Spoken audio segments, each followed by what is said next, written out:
Hello and welcome to this last episode of the year 2021. I'm Peter, and here on this market update, I'm going to show you what I look at in particular to navigate these markets on the stock market, crypto market, and the macroeconomic views as well. Let's just jump in. It's all about money. And the Federal Reserve is the one who's ruling the world in these terms. Jerome Powell has announced that the Federal Reserve is going to taper faster. They are going to double the speed, which means that they are doubling the speed on which they are decreasing their bond market purchases. So they are stepping back a little bit and pressing the brakes more heavy. This is because of the increase in the inflation rates where we had lately, and as well we have in the United States very low unemployment rates. So they see that the economy is in a quite good shape right now, and this means for them to step back. They have done their job, but what this is going to implement on the market, what we can expect on the markets after this, I'm going to show you that. They have also announced that they are going to increase the interest rates. They have announced that they are going to do this in three hikes. And what this is going to do to the markets, let's take a look at this. Again, to inflation, we have very high, historically high inflation rates, and here we have the projections for the Eurozone and the United States as well. And right now inflation is around 5 to 6%, 4% over the year. In the future, the projections are that they are around 3%. In the Eurozone, actually the target is 2%, but they recently announced that this is nothing that they should have to hold on tight. They say when we have been in the previous years below 2%, it's fine that we are above 2% in the future run for a little bit. It's very different, or you have to look at this separately. There's very different kind of policy from Federal Reserve and the Eurozone. Federal Reserve announced tapering. Eurozone, the ECB said we are not going to taper. We are continuing the purchases. On the macro view here as well, we have a very rare occasion in terms of the combination between the performance of global stocks and global bonds, which can maybe implement that we will have in the future a kind of a change in the market regime, a policy change. So we had after 2008 very low interest rates, a very loose monetary policy, but maybe we see in the future a very different approach from the central banks. And maybe the big years are over. Maybe the future 2-3 years are going to be all about preserving value instead of gaining value. But there may be still opportunities in the market when it comes to stocks, but it also, when you take a look at the crypto market, we don't know how the crypto market reacts to this kind of policy change. This is something I'm going to look at particular in the future. Here on the stock market, you can also see that the big gainers are as well, value and tech. Tech had huge inflows here as well. On the Standard & Poor's, the index had huge inflows. This was the volatility index of the S&P 500. That was just like recently because of the announcement of the Federal Reserve. So the markets were very cautious about, is there going to be something what we didn't expect?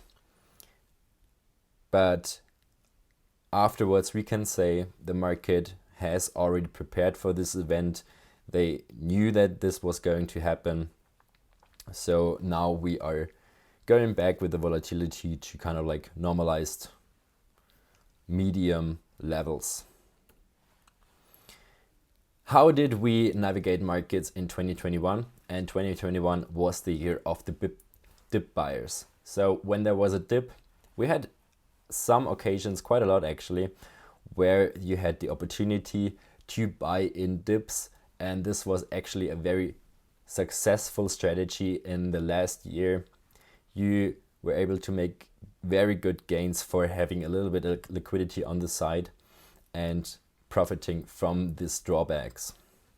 On the other side, as I already mentioned, we have huge inflows. For example, here on the SPY ETF, we had in the last December inflows of around $1 trillion. You have to imagine $1 trillion. This is an amount which has not been seen yet on the stock market. And this is always a sign to be quite cautious about why is this happening and what has to follow afterwards. Is there coming new liquidity in the market, or has it already been it? Definitely take a look at this here as well.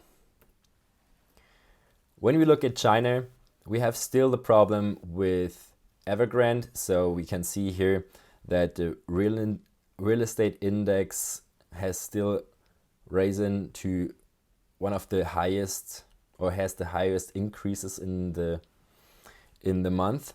But nevertheless, risk metrics are also trading very, very high. Here in comparison to the United States, China is definitely on another level. The risk premium is still on very accelerated levels. But when you think that you have, or you see potential in emerging markets, in China markets, then this might be also an opportunity for you to get a little, or just a touch, get a foot into the markets with a few percent of your portfolio. But this is definitely for the long run, nothing for a short-term gamble. Looking at the crypto markets have been recently under pressure here as well, following the Federal Reserve announcement. But generally, you can also see that the overall interest, I think I have here on one slide, the general interest of also institutionals, the future open interest is still on very low levels compared to where we have been before. We have quite high rates of volatility, and this is always a sign that there is something going on in the market. Also, especially in the short term, I expect now some movements either to the upside or to the downside. Fear and Greed Index, this was from a few days ago, where we have been in this kind of like, little descending channel. We just broke out of this, but this metric here, this index, is from the days before we broke out of this zone. Now we are at higher levels, but still people are very, very fearful here in the market. And I think that's like the overall sentiment. People don't know where to go, where the market is going. And this is definitely a time for being cautious. Maybe looking at next year, maybe the time is then different. The first days of the new year maybe are going to show us a little bit of an implication what we can expect for the next year. But to the altcoins, we can see here that we are in a kind of like a neutral level regarding the Bitcoin season map.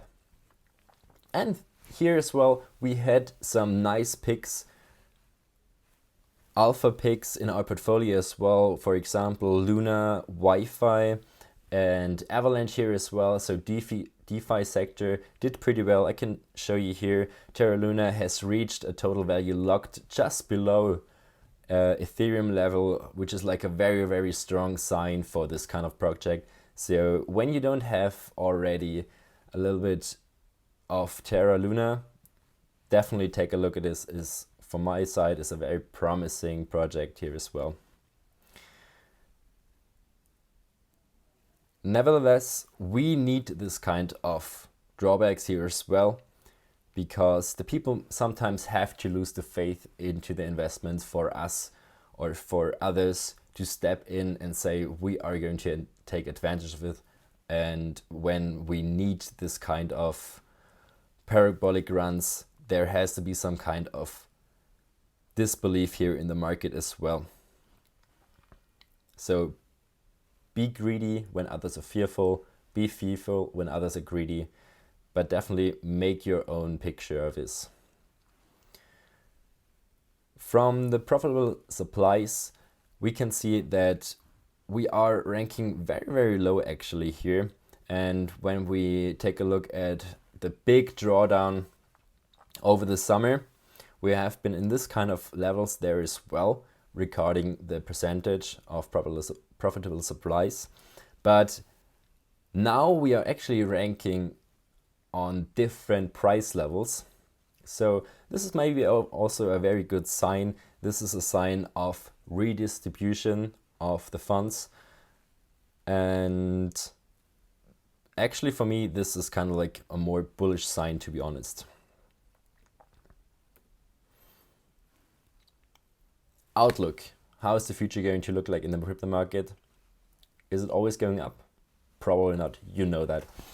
And here I want to remind you, we are investing here in Bitcoin in an asset which is of high scarcity.